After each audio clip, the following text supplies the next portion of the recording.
In another indication of the advanced U.S. preparations for war against North Korea, the Trump administration has suggested that U.S. athletes might not participate in the Winter Olympics in South Korea in February for security reasons.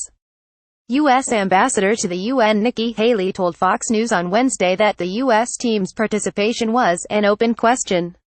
While Haley denied she had heard anything concrete, she intimated that conversations are happening daily about the protection of U.S. citizens, whether it's about Jerusalem or North Korea. Far from clarifying the issue, White House spokeswoman Sarah Huckabee Sanders told reporters that no official decision has been made about whether the U.S. will compete in the Winter Olympics. She said a decision would not be made until later and would involve multiple agencies, but I think ultimately the president would certainly weigh in. Minutes later, Sanders sought to downplay the issue, tweeting that the U.S. looks forward to participating in the Winter Olympics.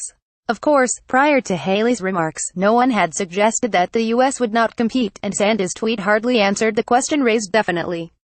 Taken by themselves, the comments could appear innocuous.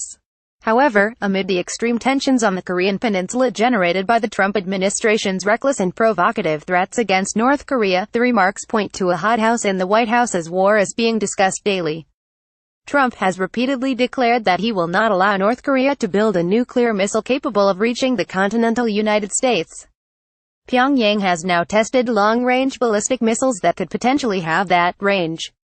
Despite the many questions that remain about the viability of North Korea's limited nuclear arsenal, Trump has created the conditions where to back down would damage his political standing and that of the U.S. in the world. An article in The Guardian on Tuesday by Mark Seddon, a speechwriter for former UN Secretary-General Ban Ki-moon, was headlined, "Have we got just 3 months to avert a U.S. attack on North Korea?" Seddon warned that the drumbeat for a potentially devastating war on the Korean peninsula, and one that could quickly spread with calamitous consequences, has grown louder, following North Korea's most recent test of an intercontinental ballistic missile ICBM last week.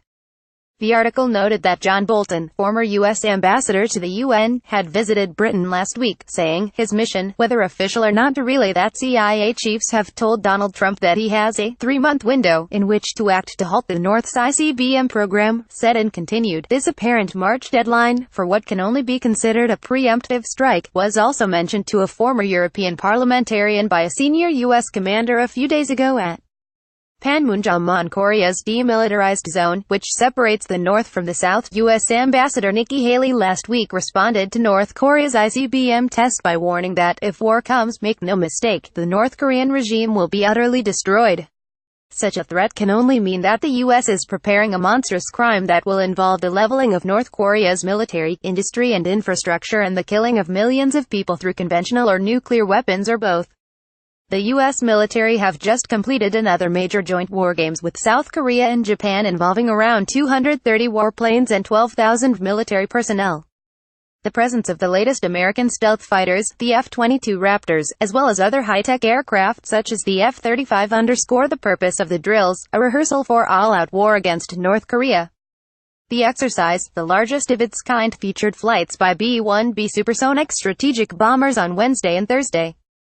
2 of the B-1Bs that can carry a payload of more than 30 tons flew from the U.S. Air Force Base in Guam on Thursday to take part in simulated bombing runs in South Korea. Japanese and South Korean fighter jets have taken part in the exercises. During a meeting with U.S. Secretary of State Rex Tillerson in Vienna on Thursday, Russian Foreign Minister Sergei Lavrov warned that U.S. military exercises were raising tensions on the Korean peninsula and undermining any move towards negotiations.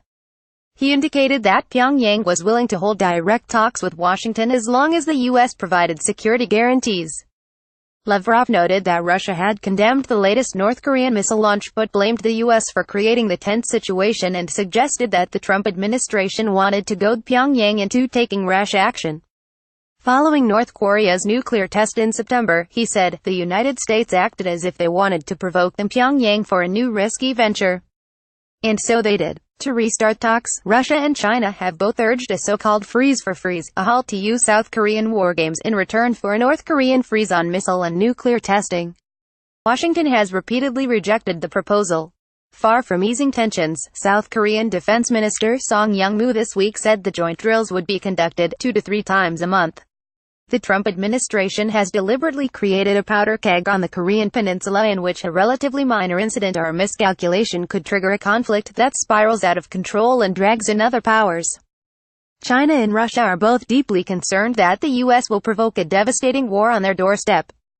Amid the joint U.S. exercises in South Korea, the Chinese Navy and Air Force has been conducting its own military drills. On Monday, Air Force spokesman Chen Jinke announced that Chinese aircraft recently conducted exercises over the Yellow and East China Seas near the Korean peninsula using routes and areas it has never flown before. The South China Morning Post reported that more than 40 warships from China's Navy took part in a major exercise in the East China Sea on Thursday. The vessels, from China's North Sea, East Sea and South Sea fleets, demonstrated the Navy's growing anti-missile and emergency response capabilities in all-weather conditions. Google is blocking the World Socialist website from search results. To fight this blacklisting, share this article with friends and coworkers. Facebook, Twitter, email, Reddit.